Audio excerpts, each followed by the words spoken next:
नमस्कार, news capital express में आपका स्वागत है। बुलेटिन की शुरुआत करते हैं ताज़ा खबरों के साथ। भोपाल 7 जून 2023 भाजपा के संस्थापक सदस्य स्वर्गीय कैलाश सारंग और उनकी धर्मपत्नी स्वर्गीय श्रीमती प्रसून सारंग की पुण्य स्मृति में भोपाल में पहली बार पंडित प्रदीप मिश्रा के मुखारबिन से 10 जून से 14 जून तक 2 बजे से 5 बजे तक शिव महापुराण कथा का आयोजन किया गया है। शहर का सबसे बड़ा धार्मिक आयोजन नरेला विधानसभा अंतर्गत पीपल्स मॉल के पीछे करोंद स्थित 55 एकड़ मैदान में होगा। कथा में देश भर से लगभग 5 लाख लोगों के आने का अनुमान है। कथा स्थल पर सभी श्रद्धालुओं के बैठने के लिए 50,000 वर्ग फीट में 3 वाटरप्रूफ डोम लगाए जा रहे हैं। इसके साथ ही कथा स्थल के समीप ही 200 एकड़ के क्षेत्र में वाहन पार्किंग की व्यवस्था भी की गई है। 50,000 वर्ग फीट में श्रद्धालुओं के बैठने के लिए होंगे 3 वाटरप्रूफ डोम। मंत्री सारंग ने बताया कि कथा में देश भर के लगभग 5 लाख लोगों के आने का अनुमान है। स्थल पर सभी श्रद्धालु बैठने के लिए 50,000 वर्ग फीट में 3 वाटरप्रूफ डोम लगाए जा रहे हैं। पंडालों में आने के लिए मेन रोड में 11 द्वार बनाए गए हैं। सभी प्रवेश द्वारों पर नियंत्रण कक्ष बनाए गए हैं, जहां पुलिस के जवान और सेवादार व्यवस्था संभालेंगे। हम 2 बार उच्च अधिकारियों के साथ कथा स्थल का दौरा कर चुके हैं और जो भी लेआउट प्लान समिति ने बनाया है उसको प्रशासन का अप्रूवल मिला। इसीलिए जैसा मैंने बताया कि जो बाकी पहले के आयोजन है उसमें 2 बात को लेकर बहुत परेशानी हुई। एक तो पार्किंग, इसीलिए हमने 13 स्थान चयनित किए जो कि कथा स्थल के चारों तरफ है। उसकी पूरी पेरिफेरी में अलग अलग स्थानों से लोग आए और उनकी गाड़ी पार्क दूर हो सके। यदि कोई स्थान 2 किलोमीटर से दूर है तो वहां पर हम अपनी बसें रखेंगे और श्रद्धालुओं की जिस साधन है उसको वहीं पर 2 किलोमीटर 3 किलोमीटर पहले ही रोकेंगे और अपनी बसों से उनको हम कथा स्थल तक लाएंगे। पहले तो पार्किंग की समस्या के निदान के लिए हमने ये उपाय किया है। दूसरा, आयोजन में पेयजल को लेकर बहुत दिक्कतें हुई है। तो जैसा मैंने कहा कि समिति की ओर से तो हम 1000 पेयजल के स्थान बना रहे हैं और उसके साथ साथ भोपाल शहर की लगभग 250 संस्थाएं इस काम में हमारा सहयोग कर रही है। तो ये 250 स्टॉल अलग से रहेंगे पेयजल। तीसरी जो बात है, जो माननीय पंडित प्रदीप मिश्रा जी की कथा का एक बड़ा आकर्षण है, प्रदीप मिश्रा जी द्वारा अभिमंत्रित रुद्राक्ष का वितरण। और दोनों आयोजन जो हुए हैं पहले के, उसमें रुद्राक्ष वितरण को लेकर थोड़ी असुविधाएं हुई। इसलिए समिति ने निर्णय लिया है कि हम पंडित प्रदीप मिश्रा जी से रुद्राक्ष को अभिमंत्रित कराएंगे, पर हम वो रुद्राक्ष का वितरण कथा में नहीं करेंगे। कथा के बाद हम जो श्रद्धालु इस रुद्राक्ष के लिए अपना रजिस्ट्रेशन करेंगे उनके घर पर हम ये रुद्राक्ष वितरित करवाएंगे। हमने बाहर से पंजीयन करता है, हम उसको जरूर पहुंचवाएंगे।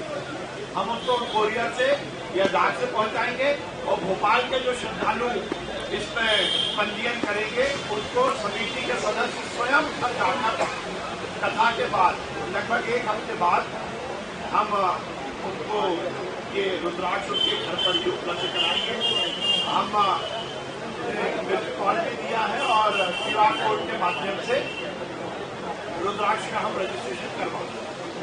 सुरक्षा की तरह 30 चिकित्सा के टेम्पररी हॉस्पिटल या शिविर लगाए जा रहे हैं। यातायात की व्यवस्था सुचारू रहे, पूरे कथा स्थल पर व्यवस्थाएं चुस्त दुरुस्त रहे, उसमें हमारी समिति के लगभग 2,500 स्वयंसेवक 5 दिन अपनी सेवाएं देंगे। श्रद्धालुओं को कथा स्थल तक पहुंचाने के लिए बसों का इंतजाम किया गया है। भोपाल के विभिन्न स्थानों पर बसों की व्यवस्था की जा रही है, जिसमें निःशुल्क श्रद्धालुगणों को कथा स्थल तक पहुंचाया जाएगा। उसके साथ ही एक बड़ा आयाम इस आयोजन का है, क्योंकि आयोजन सार्वजनिक आयोजन है, भोपाल का आयोजन है और भोपाल में पहली बार आयोजित किया जा रहा है। तो भोपाल शहर के विभिन्न समाज और विभिन्न संस्थाएं, लगभग 250 समाज और संस्थाएं इस पूरे आयोजन में 5 दिन तक जो श्रद्धालु आएंगे उनके लिए पीने के पानी, शरबत और अलग अलग स्थानों पर भोजन की व्यवस्था करेंगे। इस पूरे प्रांगण में लगभग 250 स्टॉल बनाए जा रहे हैं, जहां पर भोपाल के विभिन्न समाज अपनी ओर से शरबत, शीतल पेयजल और भोजन की व्यवस्था करेंगे। यह आयोजन हमारे पिताजी कैलाश सारंग जी और माताजी सारंग जी की स्मृति में आयोजित किया जा रहा है। सभी व्यवस्थाएं चुस्त दुरुस्त करने के लिए लगभग 30 समितियों का गठन किया गया है। वो 30 समितियों ने कार्य करना शुरू कर दिया है। आयोजन में हर तरह की सुविधा जनता को मिल सके, इसका पूरा ध्यान रखा गया है। अभी तक पंडित प्रदीप मिश्रा जी के आयोजन में बाहर से भी बहुत श्रद्धालु आते हैं। भोपाल के बाहर से भोपाल स्टेशन के प्लेटफॉर्म नंबर 1 पर एक अलग से काउंटर बनाकर उनके स्वागत किया और उनको सभा स्थल तक पहुंचाने की अलग से यातायात व्यवस्था आयोजित की गई है। 10 जून से 14 जून दोपहर में 2 बजे से 5 बजे तक पीपुल्स मॉल के पीछे करोड़ क्षेत्र में पंडित प्रदीप मिश्रा जी की शिव महापुराण कथा में आप सब भी आयोजित हैं, आप सब भी आमंत्रित हैं। ये आयोजन भोपाल का आयोजन है और भोपाल के इतिहास में सबसे बड़ा धार्मिक आयोजन है। बहुत बहुत धन्यवाद। स्वागत है। जैसा आप सभी को विदित है, भोपाल को एक बड़ा सौभाग्य मिल रहा है। पहली बार देश के विख्यात कथा वाचक और बड़े सनातन धर्मगुरु पंडित प्रदीप मिश्रा जी की शिव महापुराण का आयोजन 10 जून से 14 जून के बीच दोपहर में 2 बजे से 5 बजे तक पीपुल्स मॉल के पीछे करोड़ क्षेत्र में आयोजित किया जा रहा है। जैसा मैंने बताया कि ये आयोजन भोपाल में पहली बार हो रहा है।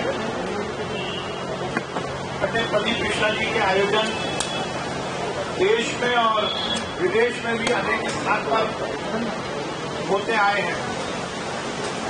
सीहोर में भी बड़े बड़े आयोजन हैं जो उसका स्थान है। ये हम सबका सौभाग्य है कि भोपाल में हमें ये आयोजन करने का मौका मिला है। आयोजन की समस्त तैयारियां युद्ध स्तर पर चल रही हैं, क्योंकि इस पूरे आयोजन में लाखों की संख्या में श्रद्धालुओं के आने की अनुमान है। इसलिए आयोजन स्थल में सभी तरह की सुविधाओं का ध्यान रखा गया है। लगभग 55 एकड़ ग्राउंड पर तो इस आयोजन का पंडाल लगाया गया है, स्ट्रेच और कुछ अलग अलग हिस्सों में भी। लगभग 10 द्वार बनाए जा रहे हैं, जिससे कि मेन रोड से कथा स्थल तक पहुंचा जा सकता है। वाटरप्रूफ डोम लगवाए जा रहे हैं। लगभग 200 एकड़ पर पार्किंग की व्यवस्था की गई है। ऐसे 13 स्थान कथा स्थल के आसपास आइडेंटिफाई किए गए हैं, जहां पर पार्किंग होगी। टोटल मिलाकर 200 एकड़ की वो भूमि है। लगभग 500 अस्थायी टॉयलेट बनाए जा रहे हैं, जो बाहर से श्रद्धालु आएंगे उनके लिए है, और 300 टॉयलेट जो लोकल रोज सपना में आएंगे उनके लिए निर्मित किए जा रहे हैं। सभा स्थल पर लोगों को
सागर में युवक कांग्रेस की जिला स्तरीय बैठक का आयोजन तिलकगंज स्थित एक निजी मैरिज गार्डन परिसर में किया गया, जिसमें युवक कांग्रेस के प्रदेश अध्यक्ष भी शामिल हुए। आयोजन में पहुंचे प्रदेश अध्यक्ष का जिला युवक कांग्रेस के अध्यक्ष के नेतृत्व में कार्यकर्ताओं के साथ भव्य स्वागत किया गया। आयोजित बैठक में शामिल होने पहुंचे युवक कांग्रेस के अध्यक्ष ने चुनावी रणनीति के तहत संगठन की तैयारियों की समीक्षा के साथ ही महत्वपूर्ण दिशा निर्देश दिए। उन्होंने बूथ जोड़ो यूथ जोड़ो अभियान को लेकर फीडबैक भी लिया है। मीडिया से चर्चा करते हुए उन्होंने इस बारे में चुनाव के लिए कांग्रेस के लिए करो या मरो का चुनाव बताया। उन्होंने कहा कि जिस तरह कर्नाटक में भ्रष्टाचार पर हनुमान जी ने भाजपा का सफाया किया, उसी तरह महाकाल मध्य प्रदेश में भी भाजपा का सफाया कर देंगे। उन्होंने कहा कि उन युवाओं को टिकट के तवज्जो दी जाएगी।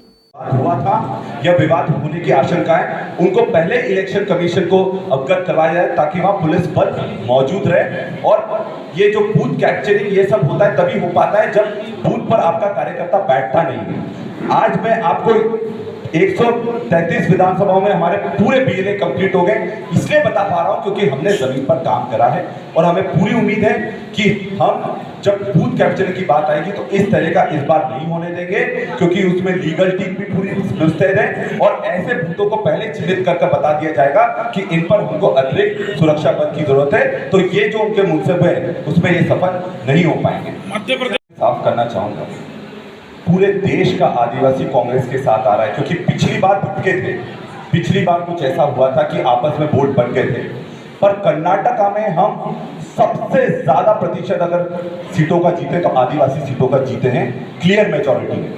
और उसका सबसे बड़ा कारण ये है कि अब कंसोलिडेशन ऑफ वोट बैंक हो रहा है कि आदिवासी भी ये चीज समझ रहा है कि हम गैर राजनीतिक या ऐसे व्यक्ति को हम अगर वोट देंगे जिससे वोट कटेगा और बीजेपी को लाभ होगा, क्योंकि आज मध्य प्रदेश में सबका एक ही टारगेट है। आप बाकी सामाजिक संगठनों की बात कर लें, चाहे जैस की बात कर लें, चाहे गोंडवाना की बात कर लें, चाहे आदिवासी विकास परिषद की बात कर लें, सबसे ज्यादा अगर किसी से उनको दिक्कत है तो वो बीजेपी से।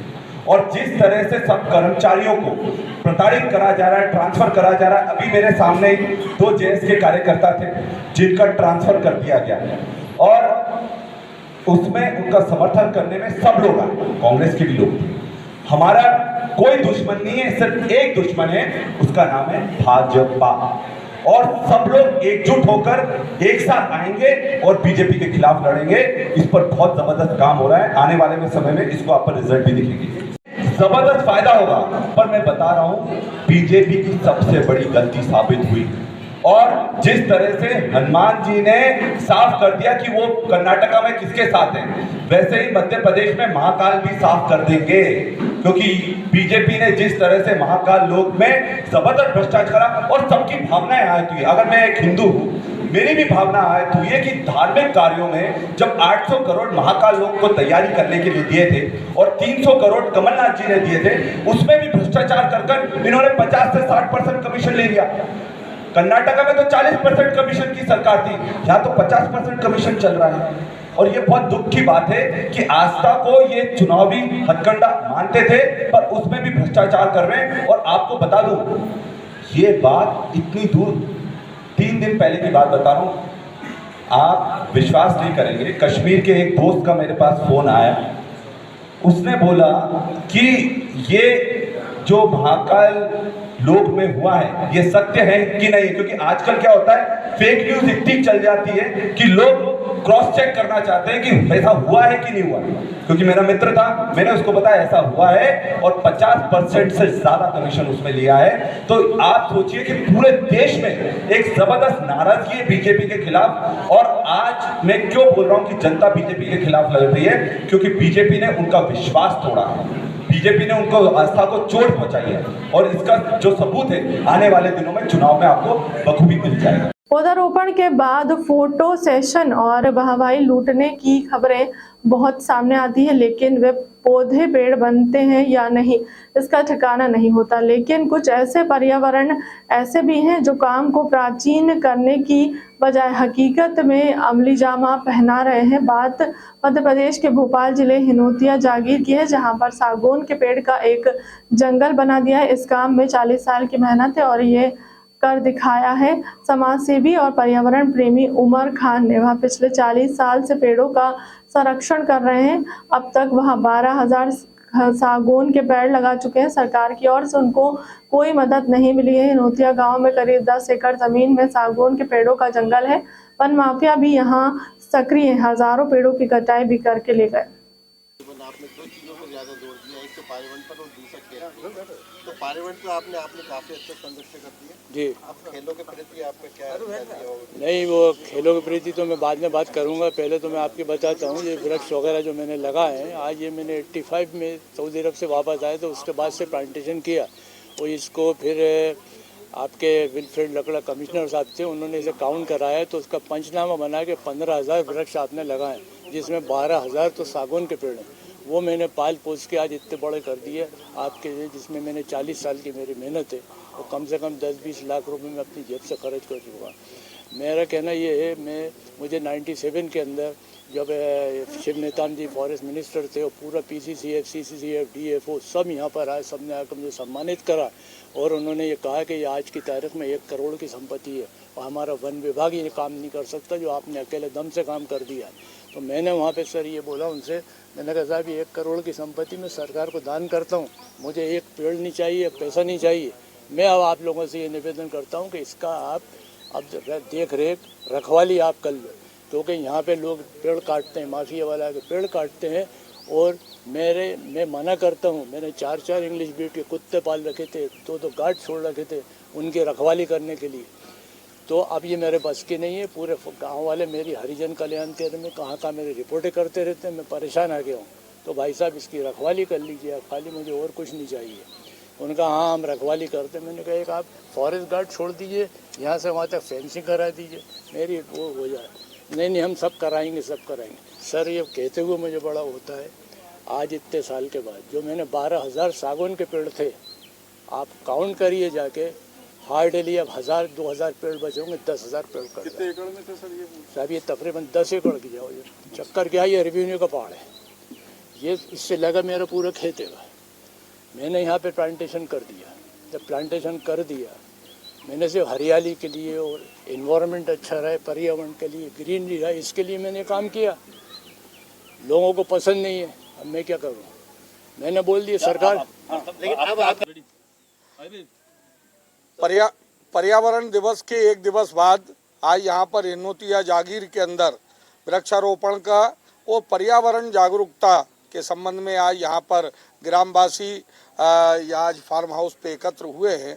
और पीछे आप देख रहे हैं इतना सुंदर सागौन का जो है एक संरक्षित क्षेत्र यहाँ पर दिखाई दे रहा है। मित्रों, हम सब जानते हैं कि जलवायु परिवर्तन से आज पूरा विश्व जूझ रहा है और आज इसके लिए प्रत्यक्ष को प्रमाण की जरूरत नहीं है, क्योंकि जिस प्रकार से आज ग्रीष्म ऋतु में हम देख रहे हैं कि कभी भी पानी गिर रहा है। एक दिन में तीनों मौसम सर्दी, गर्मी, बरसात का एहसास लोग कर रहे हैं। ये कहीं ना कहीं ग्लोबल वार्मिंग का प्रमाण है और ये सब इसलिए है कि हम कहीं ना कहीं पर्यावरण के प्रति जो हमारा नज़रिया है वो बदला है। हम उसका प्रकृति का दोहन की जगह हम उसका शोषण करने लगे। लगातार पेड़ कट रहे हैं, वन कम होते जा रहे हैं। इसलिए ये आज पर्यावरण दिवस के उपलक्ष्य में ये कहीं ना कहीं संदेश है कि हम हमारी इस प्रकृति को सजोएं, संवारें और वृक्षारोपण करें। हमारे प्रदेश के मुखिया माननीय शिवराज जी प्रतिदिन वृक्ष लगा रहे हैं। हमारे प्रधानमंत्री जी लगातार पर्यावरण को लेकर चिंतित हैं और विश्व पटल पर भी ग्लोबल वार्मिंग को लेकर यदि कोई दिशा देने का काम कर रहा है तो वह भारत कर रहा है। और क्योंकि हम हमेशा से प्रकृति पूजक रहे, हमने नदियों को, पहाड़ों को, वनों को हमने देवता के रूप में माना है, इसकी पूजा की है। तो कहीं ना कहीं इसका संरक्षण और संवर्धन की आज आवश्यकता है और आज यहाँ पर बड़ी संख्या में पर्यावरण प्रेमी हमारे ग्रामवासी यहाँ एकत्र हुए। मैं विधायक इस नाते से सबका स्वागत करता हूँ, अभिनंदन करता हूँ। थाना माड़ोताल स्थित 41 नंबर स्कीम के एक मकान में देह व्यापार का काम किया जा रहा था।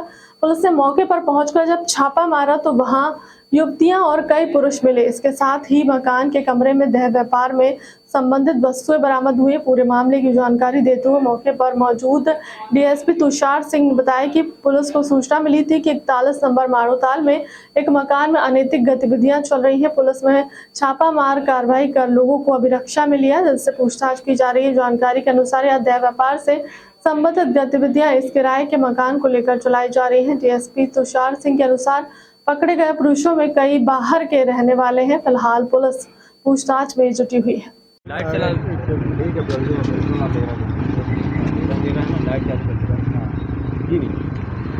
थाना माड़ोताल क्षेत्रांतर्गत 41 नंबर स्कीम के पास मुखबिर द्वारा सूचना प्राप्त हुई थी कि यहाँ पे कुछ अनैतिक अवैध गतिविधियों का संचालन किया जा रहा है, जिसके संबंध में आज थाना प्रभारी माड़ोताल एवं उनकी टीम के द्वारा संयुक्त रूप से कार्रवाई की गई है, जिस पर एक मकान जो कि किराए से लेकर व्यक्ति रह रहे थे, उनके यहाँ से कुछ युवती और युवक को वहाँ से हिरासत में लिया गया है और अभी इसकी जांच पड़ताल जारी है। संभवतः इसमें देह व्यापार जैसी चीज़ों का भी सामना आ रहा है, तो अभी वर्तमान में अभी शीघ्र ही कार्रवाई हुई और सबको थाने लाया गया है। सभी से पूछताछ करके मामला पंजीबद्ध किया जाएगा और जो भी वैधानिक कार्रवाई हो की जाएगी। कितने समय से चल रहा था, क्या अभी तक इनपुट? अभी तक जो प्रारंभिक जांच में पता चला है कि विगत 1-1.5 माह से ये अवैध गतिविधि यहाँ पे संचालित की जा रही थी और बाकी अभी जैसा भी इनसे पूछताछ अभी करनी बाकी है, अभी सभी को यहाँ पे लेके आया गया है। जो भी पूछताछ में अग्रिम वैधानिक कार्रवाई की जाएगी, मामला पंजीबद्ध करके आप सभी को अवगत कराएंगे। कितने लड़के लड़कियां हैं और उम्र क्या है? हाँ, सभी लोग अभी बालिग हैं और अभी काफ़ी लोगों को कस्टडी में लिया गया है। अब कौन वहाँ पे खड़ा था, कौन वहाँ पे है, कौन बाहर का है, सभी की अभी सबसे पूछताछ करने के बाद ही पुष्टि की जा सकती है। किराए का मकान? हाँ, ये किराए के मकान में रह रहे थे। कहाँ के रहने वाले हैं ये सभी लोग? कुछ लोकल हैं, कुछ बाहर के रहने वाले हैं, तो अब कौन किस तरीके से गतिविधि में संलिप्त है अभी उनसे पूछताछ करके ही क्लियर किया जा पाएगा। तो क्लियर करके जैसे भी होगा आपको अवगत कराया जाएगा। सागर प्रवास पर पहुंचे यूथ कांग्रेस के प्रदेश अध्यक्ष के नेतृत्व में युवा कांग्रेस के बैनर तले जिले की बिगड़ती कानून व्यवस्था, भय, आतंक के माहौल के खिलाफ शंखनाद करते हुए मशाल जुलूस का आयोजन किया गया है। आयोजित मशाल जुलूस में बड़ी संख्या में कांग्रेस कार्यकर्ता शामिल हुए हैं और हाथों में जलती मशाल लेकर नगर के प्रमुख मार्गों से सरकार के खिलाफ जमकर नारेबाजी कर आक्रोश व्यक्त करते हुए सड़कों पर निकले। जुलूस का नेतृत्व कर रहे यूथ कांग्रेस के प्रदेश अध्यक्ष ने इस दौरान जिले में भय, आतंक भरे भ्रष्टाचार के साथ अवैध सहित अन्य गतिविधियों को लेकर नगर प्रशासन और मंत्री पर बड़ा हमला बोला है और जिले में बढ़ते अपराध, भय, आतंक के माहौल से त्रस्त आम जनता को निजात मिले, इसके लिए लगातार संगठन के माध्यम से विरोध प्रदर्शन कर सरकार और प्रशासन को चेताने की बात कही। साथ ही जल्द ही आम जनता के सहयोग से चुनाव में ऐसी सरकार को सबक सिखा। कांग्रेस के अध्यक्ष आदरणीय डॉक्टर किसान भूरिया जी हमारे बीच में उपस्थित हैं। कृपया आप सभी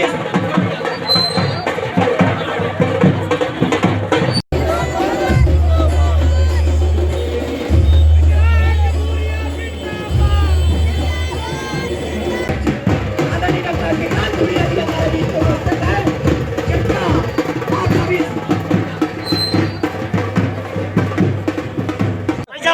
सागर आए हुए थे, मसाल जोड़ी के लिए प्रोग्राम रखा गया था, ये क्यों रखा गया है, इसका क्या उद्देश्य है? देखिए, ये जो मशाल जुलूस है ये सारे युवा और सब लोगों के दिल में आग लगाने का काम करेगा और जो भ्रष्टाचार की लंका आज सागर जिले में बीजेपी के मंत्रियों ने बनाई है उसको भस्म करने का काम करेगा। आज भूख, भय, भ्रष्टाचार का माहौल है पूरे सागर जिले में। जुआ, सट्टा, शराब जबरदस्त डरले से चल रही है और इसका गढ़ दीपाली है जो भूपेंद्र सिंह जी का है और जहां पर जबरदस्त अवैध काम हो रहे हैं और प्रशासन, शासन, पुलिस, तंत्र मंत्र पूरी तरह से चुपचाप बैठकर मौनी बाबा के रूप में बैठा हुआ है। तो आज अगर प्रशासन और पुलिस कुछ नहीं कर सकती तो आज हम लोग सड़कों पर निकले हैं मशाले लेकर और ये मशाले एक दिन देखना कि पूरे इनकी लंका को आग लगा देगी। और आज से 2023 के चुनाव का आगाज करते हैं हम। जो लोग ये समझते हैं कि वो हमको डरा लेंगे, हमको दबा लेंगे, हम दबने वाले नहीं है। हम तो गोरों से भी लड़ाई लड़ी थी और हम शोरों से भी लड़ाई लड़ेंगे। आपने पहले भी टिकट दिया था सागर से कांग्रेस के लिए और इस बार यूथ के लिए क्या रणनीति बनाई जाएगी? देखिए, यूथ कांग्रेस अब पूरी जमीन पर जबरदस्त बड़े आंदोलन करने वाली है। कांग्रेस पार्टी, यूथ कांग्रेस, सेवा दल, महिला कांग्रेस, किसान कांग्रेस सब लोग मिलकर ये जो सागर में भ्रष्टाचार और आतंक की लंका बनी है उसको गिराने का काम करेंगे और आज इस चीज का आगाज हो चुका है। जबलपुर में एक बार फिर दूध के दामों में डेयरी संचालकों के द्वारा बढ़ोतरी की गई है, जिसके चलते आम जनमानस की जेबों पर सीधा असर पड़ रहा है। जहां फुटकर में दूध 70 रुपए प्रति लीटर की दर से उपभोक्ताओं को दूध मिल रहा है, वहीं दूध के बढ़ते दामों पर नियंत्रण किए जाने पर पेंशनर एसोसिएशन आगे आया है, जिन्होंने कलेक्टर और मुख्यमंत्री के नाम ज्ञापन सौंपते हुए मांग की है कि जिस प्रकार से शहर में डेयरी संचालकों के द्वारा मनमाने दूध पर दर के दामों में वृद्धि की गई है, उससे हर नागरिक परेशान है। बिना प्रशासन की अनुमति इसके डेयरी संचालकों ने 70 रुपए प्रति लीटर दूध कर दिया है। वहीं पेंशनर एसोसिएशन ने मांग की है कि दूध के दाम कम किए जाए, साथ ही जो दूध शहर के बाहर भेजा जा रहा है उसे शहर के नागरिकों को ही कम दामों में उपलब्ध कराया जाए। वहीं पेंशनर एसोसिएशन ने कलेक्टर से मांग की है कि 10 दिन के अंदर दूध के दामों को नियंत्रण कर नागरिकों को लाभ देने की बात कही है। आज हम शहर के वरिष्ठ नागरिक और पेंशनर्स एसोसिएशन के पदाधिकारीगण यहाँ इसलिए इकट्ठा हुए हैं कि जबलपुर में दूध के डेयरी वालों की मनमानी के खिलाफ हम लोग ये निवेदन करना है कलेक्टर महोदय से और माननीय प्रदेश के मुख्यमंत्री से। हम चाहते हैं कि आप ये जो इनकी जो डेयरी वालों की मनमानी है, आए हर दूसरे महीने में रेट जो इंक्रीज हो रहा है, मैं समझता हूँ इससे सबसे बड़ा जो है लूट का एक अड्डा डेयरी वालों ने बना था। और उसको रोका जाना चाहिए। ना तो कोई राजनीतिक पार्टियां इससे आगे आके बोल रही, कोई संगठन इससे आगे आने को जबलपुर में तैयार नहीं है। लेकिन हम लोग पब्लिक से जुड़े हुए लोग हैं, हमें भी दूध खरीदना पड़ता है। जाते हैं परचेज करने के लिए तो 70 रुपये का 1 लीटर दूध नाप के दे दिया जाता है। पीड़ा हो रही है। क्या करने आए आप लोग? हम लोग ये निवेदन कर रहे हैं कि माननीय कलेक्टर और मुख्यमंत्री महोदय, आप 60 रुपया जो तत्कालीन कलेक्टर ने रेट यहाँ के फिक्स किए थे, उस 60 रुपये में दूध का विक्रय कराइए जबलपुर में। जो बाहर दूध जा रहा है उसको तत्काल बंद करिए और इनके खिलाफ सख्त से सख्त कार्रवाई होनी चाहिए कि बिना जिला प्रशासन को ये लोग पक्ष में लिए, विश्वास में लिए, ये इस प्रकार से तमाम मनमानी क्यों जबलपुर में की जा रही है। हम इस संबंध में आए हुए हैं और अभी आज आपके बीच में हम इस बात का संकट पारित कर रहे हैं कि 10 दिन के अंदर इस बिंदु पर कार्रवाई न हुई तो हम जिला प्रशासन के दरवाजे में बैठ के अमन अनशन करेंगे और इसकी जवाबदारी पूरे जिला प्रशासन की होगी। HP उर्मलिया, अध्यक्ष एवं प्रांतीय महामंत्री पेंशनर्स एसोसिएशन मध्य प्रदेश। थाना ओमती और क्राइम ब्रांच की टीम द्वारा शातिर वाहन चोर को गिरफ्तार कर चुराई हुई 3 मोटरसाइकिलें जब्त की गई हैं। थाना प्रभारी ओमती वीरेंद्र सिंह पवार ने बताया कि क्राइम ब्रांच को मुखबिर की से सूचना मिली थी कि सौरभ उर्फ चड्डी बर्मन निवासी साई नगर नया गांव गोरखपुर को जो कि पूर्व में वाहन चोरी में पकड़ा जा चुका है, चोरी की मोटरसाइकिल से घूम रहा है। सूचना पर योजनाबद्ध तरीके से घर पर दबिश देते हुए सौरभ बर्मन उम्र 20 वर्ष को अभिरक्षा में लेते हुए सघन पूछताछ की गई तो टेमर भीटा गोरा बाजार निवासी अमन पांडे और अजय यादव को 3 मोटरसाइकिल ओमती ग्वारीघाट रांची से चोरी कर बेचने देना बताया। अमन पांडे उम्र 20 वर्ष और अजय यादव उम्र 28 वर्ष को अभिरक्षा में लेते हुए पूछताछ कर चुराई हुई 3 मोटरसाइकिलों जब्त करते हुए प्रकरण में धारा 413, 414 भादवी का इजाफा करते हुए न्यायालय के समक्ष पेश कर पुलिस रिमांड पर लिया जा रहा है। लगातार अवैध गतिविधियों में लिप्त व्यक्तियों के विरुद्ध कार्रवाई करने हेतु आदेशित किया गया है। इसी परिप्रेक्ष्य में श्रीमान अतिरिक्त पुलिस अधीक्षक महोदय सिटी श्रीमती प्रियंका शुक्ला एवं अतिरिक्त पुलिस अधीक्षक महोदय क्राइम श्री समर वर्मा साहब, नगर पुलिस अधीक्षक ओमती श्री ID भारद्वाज साहब द्वारा लगातार ओमती पुलिस को कार्रवाई करने हेतु आदेशित किया गया है। कल दिनांक को भी मुखबिर से सूचना प्राप्त हुई थी कि एक शातिर चोर है सौरभ बर्मन, जो मोटरसाइकिल चोरी करने में काफ़ी अभ्यस्त है, चोरी की मोटरसाइकिल लेके घूम रहा है। इसमें थाना ओमती के स्टाफ और क्राइम स्क्वाड की टीम के संयुक्त प्रयास से इसे पकड़ा गया। इसके पास से थाना ओमती के अपराध क्रमांक 319/23 की चोरी गई मोटरसाइकिल के अलावा 2 अन्य मोटरसाइकिल भी जब्त की गई हैं। साथ ही साथ इसके द्वारा बताया गया कि उक्त चोरी की मोटरसाइकिल ये अपने 2 साथियों अमन पांडे और अजय यादव के साथ में मिलकर इनको कहीं गिरवी रख देता था या फिर कहीं पे बेच कर इसकी रकम से जो मिलता था तो वो उससे अपने जीवन यापन या खर्चे में पैसे उड़ाता था। इस मामले में हमने धारा 413 और 414 का इजाफा करके आज इन्हें माननीय न्यायालय पेश किया गया है। यहाँ से लोग अभी जुडिशल रिमांड पे हैं। 5000 रुपये का इनामी भी था। हाँ, उपरोक्त आरोपी के विरुद्ध में बगराजी चौकी में एक मामला दर्ज है जिसमें इसके ऊपर 5000 का इनाम श्रीमान पुलिस अधीक्षक महोदय द्वारा घोषित किया गया है। अब तक की खबर में इतना ही। बने रहें हमारे चैनल के साथ। नमस्कार।